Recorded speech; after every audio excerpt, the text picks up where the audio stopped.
আমাদের সময়কার মতো জিনিস দেখতেই পাচ্ছি না ফুটবলে। কাজে ফুটবলটা এখন হয়ে গেছে ওই পাসিং ফুটবল, জায়গা নাও, ছোটো ছোটো পাস, কোনো সময় লম্বা। বললো না যে খেলা দেখে এক একটা খেলা ভালো লাগে, যে নর্থ ইস্ট ছেলেগুলো প্রত্যেকে মানে ডিফেন্স থেকে আরম্ভ করে অফেন্স, প্রত্যেকটা ছেলে হেভি লড়াই করে, কারণ ওরাই উঠে আসছে এখন। মানে বাঙালি প্লেয়ার নেই এই মুহূর্তে ইন্ডিয়া টিমে কোনো বাঙালি প্লেয়ার এটা আমাদের সবচেয়ে দুঃখজনক ইয়ে, যে বাংলায় বাঙালি প্লেয়ার উঠছে না কেন? সেই মানে পরিকাঠামোটাই আমাদের নেই, যে প্লেয়ার তোলার বা প্লেয়ার তুলতে হবে সেই মানসিকতা কারণ নেই। এখন একটা কোনো রকম করে দিলাম, চলুক চলুক, না চলুক না চলুক, এরকম একটা ভাব।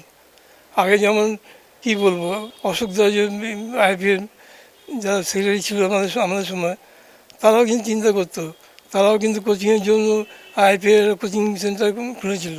কিন্তু এখন কি আইপিএল কোচিং সেন্টার আছে? নেই। কাজেই এখন এইসব নিয়ে আমি আর ওই জন্য মাথা ঘামাই না, কোথাও যেতে ইচ্ছে করে না। ঠিক আছে।